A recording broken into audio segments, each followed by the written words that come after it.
오늘 우리에게 주시는 하나님 말씀 창세기 19장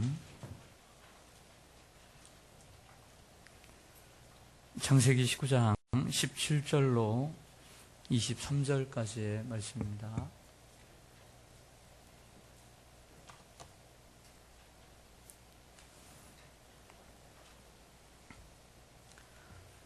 창세기 19장 17절로 23절, 제가 먼저 17절을 읽겠습니다. 그 사람들이 그들을 밖으로 이끌어낸 후에 이르되 도망하여 생명을 보존하라. 돌아보거나 들에 머물지 말고 산으로 도망하여 멸망함을 면하라. 주의 종이 주께 은혜를 입었고 주께서 큰 인자를 내게 베푸사 내 생명을 구원하시오나 내가 도망하여 산에까지 갈 수 없나이다. 두렵건대 재앙을 만나 죽을까 하나이다.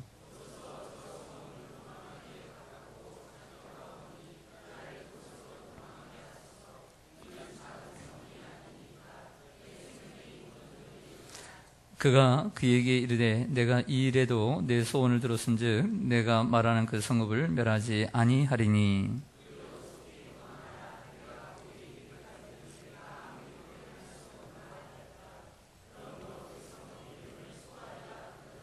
함께 읽습니다. 롯이 소알에 들어갈 때에 해가 돋았더라. 아멘. 네, 기도하겠습니다. 아버지 하나님, 우리를 사랑하셔서 지난 한 주간 동안 품어주시고 여기까지 인도해 주심을 감사를 드립니다. 한 주간의 삶을 주님 마치면서 피곤한 몸이지만 주님의 얼굴을 구하고 주님의 능력을 구하고 자유하지 못한 곳에서 자유케 되기 위하여 주님 앞에 나왔습니다. 우리의 찬양을 받으신 주님, 오늘 우리에게 말씀하여 주옵소서.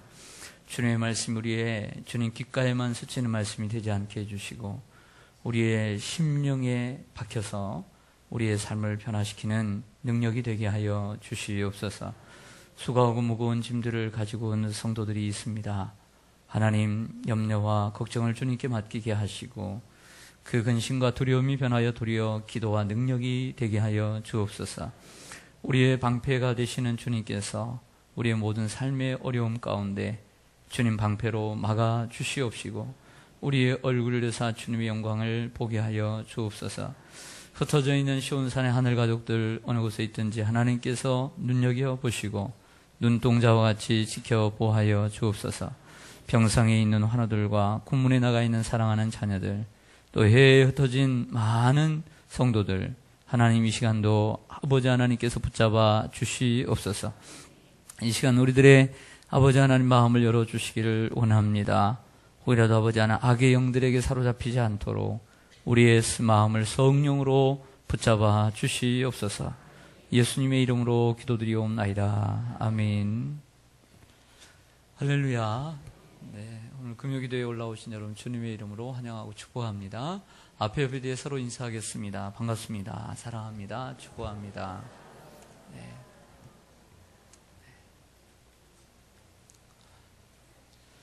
네, 우리는 금요기도의 시간마다 믿음의 거장 아브라함을 따라서 순례길을 걸어가고 있습니다.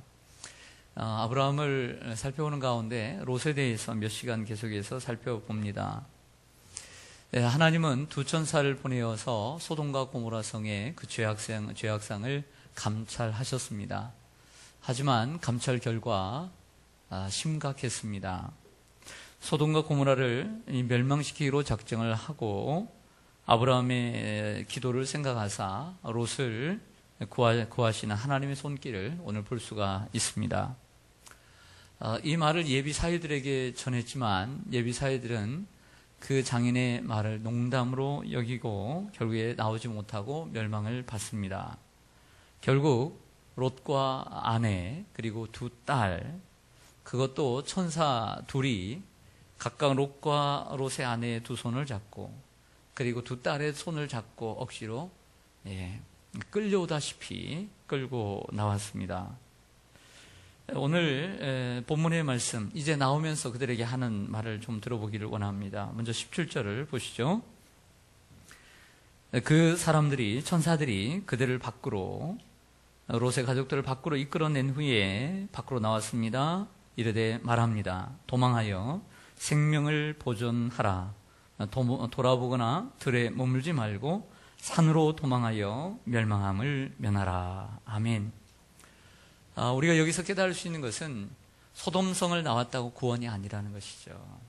따라서 하겠습니다. 소돔성을 나왔다고 구원이 아니다. 소돔성을 나왔다고, 소돔성 밖에 있다고 해서 구원을 받은 것이 아닙니다. 계속해서 전진해야 되고 계속해서 산으로 가야 합니다. 예를 들면 이스라엘 백성들이 430년 동안 애굽에서 종살이를 했습니다. 그들을 하나님은 모세를 통해서 10가지의 재앙을 통해서 이끌어내었습니다. 출애굽, 엑소더스 했습니다. 하지만 그 애굽 땅을 나왔다고 해서 구원에 이른 건 아니라는 것이죠. 애굽 땅을 나오는 것으로 구원이 끝나는 것이 아니라 그것은 구원의 시작입니다. 구원의 서막에 불과합니다. 거기서 구원이 끝난 것이 아니라 이제 구원의 시작입니다. 홍해를 건너야 했습니다. 그리고 광야 생활 동안에 하나님의 그 줄기차게 하나님의 인도하심을 받아야만 했습니다. 때로는 수많은 어려움을 이겨내야만 했습니다. 적들을 이겨내야만 했고 그 고달픈 인생을 참고 견뎌야 했습니다. 또한 시내산에서 말씀을 받아야 했고 아침에는 만나를, 저녁 때는 메추라기를 먹어야만 했습니다. 그래서 그렇게 지나서 가나안 땅까지 들어가야, 새하늘과 새 땅에 들어가야 구원에 이르는 것입니다. 구원이 그렇게 쉬운 것이 아닙니다. 우리도 마찬가지입니다.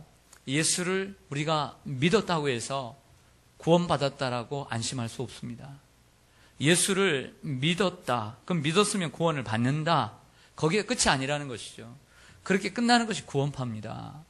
구원파는 예수를 믿으면 끝이 났기 때문에 아무렇게나 사는 것이 구원파입니다. 그러나 우리는 그렇게 사는 것이 아니라 이제부터 신앙생활 그리고 교회 생활의 시작인 것을 알아야 합니다.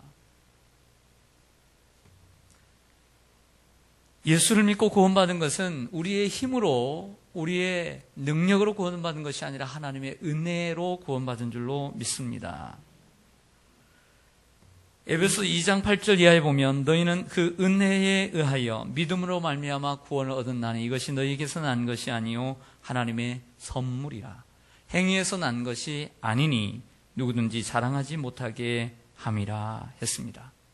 그렇습니다. 우리가 구원받은 것은 우리의 노력과 공로로, 수고로, 땀으로 구원 얻은 것이 아니라 오직 전적인 하나님의 은혜인 줄로 믿습니다. 하나님의 은혜예요. 여기에는 단 0.1%도 우리의 노력이 들어있지 않습니다. 오직 하나님의 은혜로 구원을 얻은 거예요, 여기까지. 그렇다고 한다면 이제 구원을 이루어가는 데 있어서 하나님이 성령이 도와주시지만 이제부터 하나님이 나를 믿음을 주셔서 구원해 주신 그 이후부터가 내 노력이 필요한 거예요. 내 노력이 필요해요. 그런데 이것을 거꾸로 신앙생활하는 사람이 있습니다. 내가 예수를 믿고 내가 주님을 믿는 것, 내가 믿어야 되고 그리고 그분을 믿음으로 내가 구원을 얻는 것이 여기까지 내 노력으로 하는 사람이 있습니다. 그리고 반대로 거기서부터 이제는 하나님의 은혜로 살려고 하는 사람이 있습니다. 영 반대입니다. 전적인 하나님의 은혜로 구원받은 것입니다. 우리의 노력으로 구원받았으면 자랑할 것이 있지요. 그러나 사람이 수고해서 얻은 구원이 얼마나 가겠습니까? 1년이 가겠습니까? 100년이 가겠습니까? 하나님이 주신 구원이기 때문에 영원한 생명인 것입니다. 전적으로 하나님의 은혜로 구원받았으니까 이제부터는 우리의 노력으로 주님을 믿어야 합니다. 그렇게 믿어야 돼요. 그래서 바울은 빌립보서 3장 12절 이하에 이렇게 말씀합니다. 내가 이미 얻었다 함도 아니요 온전히 이루었다 함도 아니라 오직 내가 그리스도 예수께 잡힌 바 된 것을 잡으려고 달려가노라. 형제들아 나는 아직 내가 잡은 줄로 여기지 아니하고 오직 한 일 즉 뒤에 있는 것은 잊어버리고 앞에 있는 것을 잡으려고 표대를 향하여 그리스도 예수 안에서 하나님이 위에서 부르신 부름의 상을 위하여 달려가노라. 아멘. 바울이 말하는 것은 무엇이냐면 구원을, 예수를 믿었습니다. 구원을 받았지만 이 구원은 이미의 구원과 함께 아직의 구원이라는 거예요. 이미 구원을 얻은 것처럼 보이지만 아직 완전하지 않다라고 얘기합니다. 예. 바울이 말하는 구원, 이미와 아직 사이에 있습니다. 자, 이것을 가리켜서 구속적 긴장이라고 얘기합니다. 구속적 긴장. 그리고 구원의 현재성과 미래성이라고 얘기합니다. 이미는 구원의 현재성을 얘기합니다. 그러나 아직은 구원의 미래성을 얘기합니다. already, yet, 그 사이에서 긴장하는 것이죠.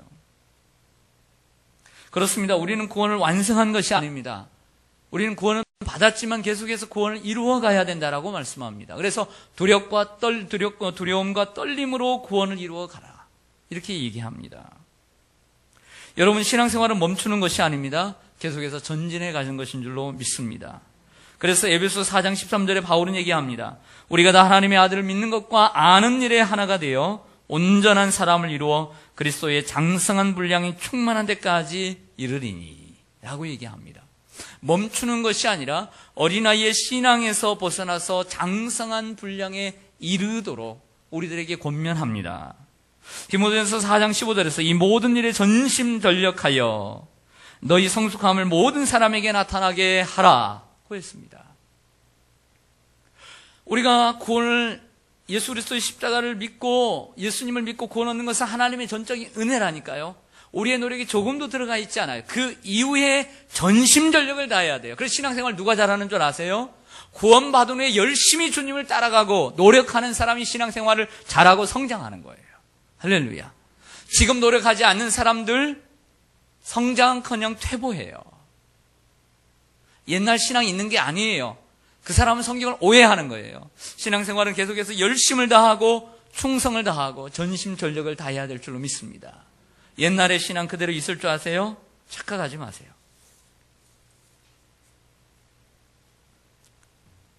그러므로 신앙은 무엇이냐? 성장하는 것이고 전진하는 것이고 나아가는 것인 줄로 믿습니다.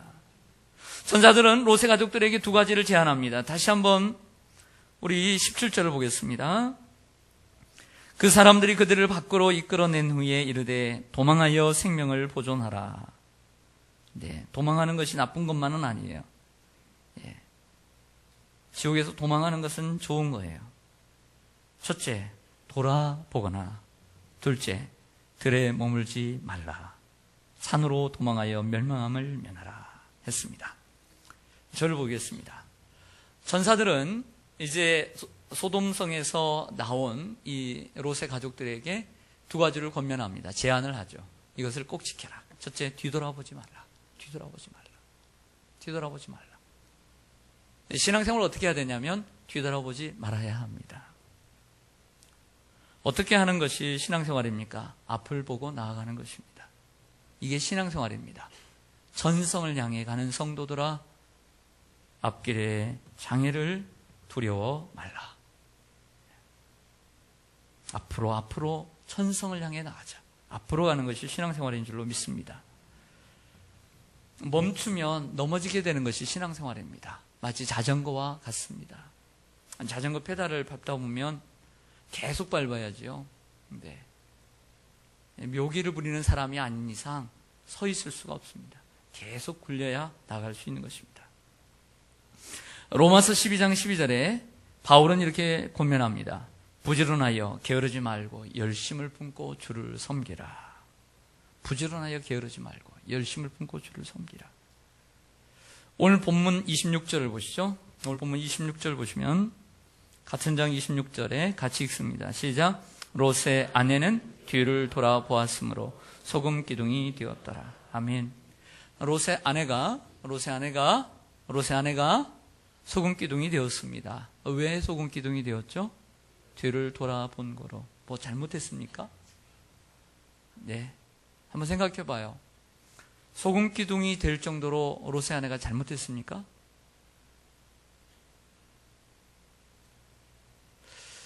여기를 보다가 뒤를 돌아본 거. 네, 이상하게 보이죠? 뒤를 돌아보는 것. 그게 그렇게 잘못입니까? 한번 따져보자고요. 네? 따져보자고요, 좀. 여러분들이 한번 그리 간 것도 아니고 다시 들어간 것도 아니고 뒤돌아 봤는데 소금 기둥이 됐어요. 억울하지 않을까요? 네? 이처럼 무서운 게 뒤돌아보는 거란 말이에요. 신앙생활에서 뒤돌아보는 게 이처럼 무서운 거예요. 그래서 얼마나 많은 사람들이 하나님 앞으로 나왔다가 뒤돌아보면서 소금 기둥이 되어갔습니까? 우리에게 그림이 되는 거예요. 누가복음 9장 62절에 보면 예수께서 이르시되 손에 쟁기를 잡고 뒤를 돌아보는 자는 하나님 나라에 합당하지 아니하니라. 하나님 나라를 누가 갈 수 있어요? 손에 쟁기를 잡고 앞으로만 가는 사람이 그 하나님의 나라의 주인이 됩니다. 그러나 손에 쟁기를 잡고 뒤를 돌아보는 자는 하나님 나라에 합당치 못하다. 하나님 나라에 들어갈 수 없다 라고 하는 것이죠. 이처럼 뒤돌아보는 것이 무서운 것입니다. 누가 뒤돌아봤죠? 누가? 이스라엘 백성들이 뒤돌아봤죠. 광야 40년을 생각해 보세요. 출애굽기, 레위기, 민수기, 신명기를 뒤돌아보세요. 애굽을 나왔습니다. 애굽을 나왔었는데 항상 어느 때 좋을 때는 항상 앞을 봤습니다. 가나안 땅을 봤습니다. 그러나 길이 협착하고 먹을 것이 없고 마실 물이 없고 많은 적들이 앞에 있다고 할 때, 만족스럽지 못할 때, 환경이 만족스럽지 못하고 그리고 의식주가 충분하지 못할 때마다 그들이 뭐였습니까? 우리가 애굽에서 나오지 말았으면 얼마나 좋았을까? 비록 노예로 살았어도 먹을 것은 풍부했는데 우리가 그때 먹었던 고기와 부추와 마늘과 생선이 얼마나 맛있었던가? 뒤돌아본 거예요. 뒤돌아본 거예요. 그들이 어떻게 됐습니까? 결국에는 가나안 땅에 들어가지 못했습니다. 여러분, 예수를 믿고 술을 끊었다면 술 먹던 과거로 돌아가지 마세요. 한 번씩 가끔씩 돌아가고 싶은 생각이 들더라도 그 유혹을 이기세요. 담배를 끊었다면 담배를 피던 시절로 돌아가지 마세요. 끊었으면 끝까지 끊으세요. 한번 세상에 다시 한번 취해보겠다고 세상을 끊었으면 다시 취해보겠다고 다시 세상 속으로 들어가지 마세요. 옛날에 도박을 했다 할지라도 지금 끊었으면 다시 도박하지 마세요. 그리고 세상에서 누렸던 것들을 부러워하지 마세요. 망하는 길입니다.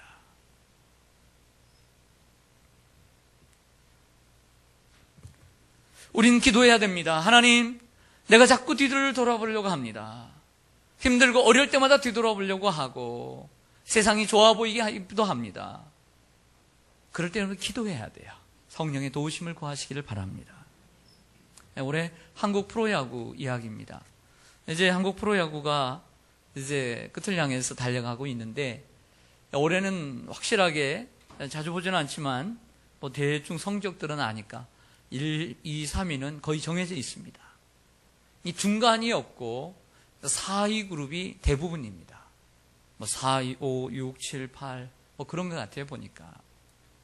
올해 초기에 LG 트윈스의 김기태 감독이라고 하는 아주 젊은 유망한 아주 훌륭한 감독이 있었습니다. 작년에도 좋은 성적을 거두었죠. 그런데 올해 18게임까지 했을 때 팀이 형편이 없었습니다. 승률이 아주 저조했습니다. 또 구단과의 마찰이 있었는지 갑작스레 사임을 발표했습니다. 아시죠? 반응 좀 하시지, 남자들이라도. 아시죠? 잘 모르세요? 성경만 읽으시느라고. 주여.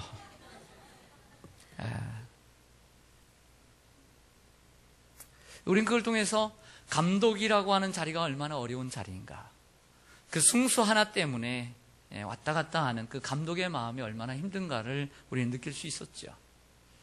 그런데 거기에 대조되는, 비유되는 한 사람이 있습니다.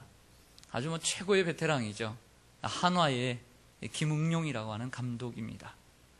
옛날에 해태 타이거즈에서 그리고 삼성에서 최다승을 올렸던 아주 명장이죠. 근데 몇 년 전부터 한화에 가서는 완전히 꼬리에서 달랑달랑합니다. 김기태 감독에 비해서 김웅룡 감독은 명성뿐이지 나을 것이 하나 없었어요. 작년, 재작년에도 볼품이 없었어요. 성적이 추락했어요. 그런데 이 하나의 김웅룡 감독은 성적이 최하였지만 사임하지 않고 지금까지 잘 견디고 있습니다. 아니, 견딘다는 표현보다는 버틴다는 표현이 더욱더 적절합니다. 여러분, 김기태 감독의 선택이 옳다고 생각하십니까? 아니면 김웅룡 감독의 선택이 옳다고 생각하십니까? 야신으로 취향되는 고양 원더스의 김성근 감독은 이 사건에 대해 다음과 같은 말을 했습니다. 난 김기태 감독의 행동이 옳지 않다고 본다. 리더는 자기 감정을 다스릴 줄 알아야 한다. 궁지에 몰리면 그 상황에서 돌파구를 찾아야 한다. 사퇴 시기가 너무 빨랐다. 그렇게 팀을 떠나는 게 아니었다. 어떻게 보면 끙끙 앓고 있으면서도 지금까지 하나를 이끌고 있는 김웅룡 감독이 대단한 거다. 그만두는 건 버티는 것보다 더 쉬운 결정이다. 하는 데까지 해보고 더 이상 미련이 없을 때, 뒤돌아보지 않게 될 때 포기하는 것이다. 이런 말을 했습니다. 뒤돌아보지 않고 후회 없이 그만두는 인생. 김웅룡 감독의, 저는 가끔씩 이렇게 보면서 김웅룡 감독이 하나가 질 때가 많잖아요. 요즘은 좀 잘하던데 얼마나 저 속이 탈까? 저는 그런 생각을 해요. 나이가 70이 훨씬 지나서. 저는 신앙생활도 이와 같다고 생각해요. 신앙생활에도 수많은 고비들이 많아요. 신앙생활하면서 하나님과의 관계뿐만 아니라 교인들과의 관계, 혹은 목회자와의 관계, 여러 가지 생활과의 관계 속에서 어려움들에 우리는 봉착하게 됩니다. 때로는 그때마다 떠나고 싶은 유혹도 받습니다. 하나님은 하나님도 떠나야 되는 떠나고 싶은 마음도 들지만 교회도 떠나고 싶은 마음이 들 때가 있어요. 내가 이런 대우를 받느니 떠나는 것이 낫겠다. 얼마나 쿨한 생각입니까? 네, 얼마나 쿨해요. 쿨하잖아요. 내가 이런 대우를 받느니 내가 다른 곳에 가면 참 좋은 대우를 받을 텐데 내가 아쉬운 것이 뭐 있나? 어려우면 떠나고 싶은 마음. 내가 여기서 이런 고생을 왜 하나? 얼마나 쿨합니까? 그리고 날 기다리는 것도 얼마나 많은가? 이것보다 날 대우해 주는 것도 얼마나 많은가? 이런 생각을 할 때가 있습니다. 그러나 반대로 힘들고 어렵더라도 자기 자리를 지키며 더 이상 미련이 없을 때, 뒤돌아보지 않게 될 때 내려놓는 것입니다. 이것이 바로 신앙생활이고 이것이 바로 천국에 이르는 길인 줄로 믿습니다. 신앙생활, 주님 뜻대로 사는 것이고 뒤돌아보지 않는 것입니다. 뒤돌아보지 말기를 소망합니다. 두 번째 제안을 합니다. 들에 머물지 말고 저 앞에 있는 산으로 향하여 가라. 그리하여 멸망을 면하라고 했습니다. 여러분, 신앙생활하면 앞에서 제가 얘기한 것처럼 나쁜 일만 생기는 건 아니에요. 열심히 신앙생활하다 보면 좋은 환경이 이루어져요. 여러분들의 기도가 응답되어지고 좀 더 그전보다 좋은 환경, 그리고 좋은 그 배경 가지고 편안한 생활을 할 수 있을 때가 옵니다. 그때 우리는 이런 고백을 하죠. 여기가 좋사오니. 그러다 보면 안일함에 빠지게 됩니다. 전에도 말씀드렸듯이 그 미국의 교회 성장에 대해서 많은 관심을 가지고 있고 책도 펴고 있는 조지 바나라고 하는 분이 주전자 속의 개구리라고 하는 책에서 이런 이야기를 하지요. 한 마리의 개구리를 뜨거운 물에, 주전자 속에 뜨거운 물이 있는 주전자 속에 넣었더니 너무 뜨거워서 점프를 했습니다. 그 점프력이 얼마나 대단한지 뒤에 놀랐습니다. 팍 튀고 나오는 거예요. 그러나 개구리를 찬물이 들어있는 주전자 속에 넣었습니다. 살살 불을 피웠습니다. 점점 물이 뜨거워집니다. 그러나 그 물과 함께 자신의 몸에 참 편하다, 참 좋다, 이런 생각을 하게 되지요. 나중에서 이제 너무나 물이 뜨거워 몸이 마비되었을 때 뛰고 싶은 생각은 들지만 뛸 수가 없게 되어서 결국엔 죽는다는 이야기입니다. 자, 이것은 미국 교회를 빗대었고, 그리고 점점 게을러지는, 또 안일해지는 한국교회와 세계교회를 이야기하는 일침이었습니다. 그런데 이는 그런 교회뿐만 아니라 우리들의 이야기도 될 수 있습니다. 신앙생활하면 좋은 환경이 마련이 됩니다. 그 전보다 좋은 환경, 좋은 차도 타고 다니고 좋은 집에서 살고, 그리고 하나님의 은혜로 내가 복을 받기도 합니다. 그럴 때 어떤 생각이 드느냐? 머물고 싶은 생각이 드는 거죠. 그전에는 힘들고 어려워도 좀 더 성장하고 성숙하려고 하는 그 정말 노력이, 피나는 노력이 있었는데 그렇지 않게 된 것입니다. 그게 어떻게 될까요? 결국에는 망하게 되는 길입니다. 그러므로 신앙생활은 머물지 말고 날마다 성장해 가야 될 줄로 믿습니다. 그래서 더더욱 기도의 시간을 가져야 합니다. 기도의 시간을 가져야 돼요. 기도의 시간. 기도의 시간을 빼앗기지 않도록 노력해야 합니다. 아마 여러분들도 신앙을 지키기 위해서 이 시간에 나온지 몰라요. 왜냐하면 기도하는 시간이 너무 없어서. 이 시간이라 나와서 기도를 붙잡아야 돼요. 그래야 여러분들의 믿음이 사는 줄로 믿습니다. 될 수 있으면 새벽 기도를 나오시고, 새벽 기도라도 못 나온다면 금요 기도라도 꼭 나와야 합니다. 자, 18절부터 보겠습니다. 18절에 오시면 롯이 그들에게 이르되 내 주여 그리 마옵소서, 이렇게 얘기합니다. 주의 종이 주께 은혜를 입었고 주께서 큰 인자를 내게 베푸사 내 생명을 구원하시오나 내가 도망하여 산에까지 갈 수 있다 없다 없나이다. 두렵건대 재앙을 만나 뭐할까 하나이다. 보소서 하나님, 보소서 저 성읍은 도망하기에 가깝고 작기도 하오니 산에까지 가지 않고 그 앞에 성읍이 있었어요. 도망하기에 가깝고 작기도 하오니 나를 그곳으로 도망하게 하소서. 이는 작은 성읍이 아니니까 내 생명이 보존되리이다. 저를 보시죠. 여러분, 정말 그 멸망하는 소돔에서 구원을 받았습니다. 할렐루야죠. 앞에 보니까 저 멀리 산이 있어요. 근데 하나님은 천사들 중에 저 산까지 도망가라는 거예요. 저 산까지. 여러분 생각해 보세요. 아무리 보이는 산이라도 그거 못 가겠어요? 가겠어요? 못 가요? 눈에 보이는 산인데? 눈에 보이는 산인데 하루 만에 가겠어요? 못 가겠어요? 저는 간다고 생각해요. 눈에 보이는 산인데. 그런데 이렇게 대답해야 하지 않아요? 가겠습니다. 가지금 못 갑니까? 나 생명이 내가 구원받았는데, 온 가족이 구원받았는데 그거 못합니까? 이렇게 대답해야 되잖아요. 근데 뭐라고 대답하냐면 못하겠어요. 너무 멀어요. 그리고 그 앞에 있는 성이 하나 있는데 그 성까지만 가게 해주세요. 재앙을 만나 죽을까 두렵습니다. 이렇게 얘기하는 거예요. 하나님이 하라면 하지, 가라면 가야지. 가지도 않아요. 하지도 않아요. 마치 그 부모 앞에서 칭얼거리는 아이와 같아요. 여러분들이 하나님이라면 뭐라고 하시겠어요? 네? 여러분들이 하나님이라면 이는 마치 구현했더니 지금 내 보따리 내달라는 식이죠. 네, 하나님은 참 놀라우십니다. 그 다음 구절 한번 보시죠. 하나님 뭐라고 말씀하시냐면 21절에 그가 그에게 이르되 내가 이 일에도 내 소원을 들었음즉 내가 말하는 그 성읍을 멸하지 아니하리니 그리로 속히 도망하라. 내가 거기 이르기까지는 내가 아무 일도 행할 수 없노라 하였더라. 그러므로 그 성읍 이름을 무엇이라? 소알이라 불렀더라. 롯이 소알에 들어갈 때에 뭐가 돋았더라? 그렇습니다. 놀랍게도 하나님께서는 이러한 롯의 모습을 보시고 그리고 그 연약함을 보듬어 주십니다.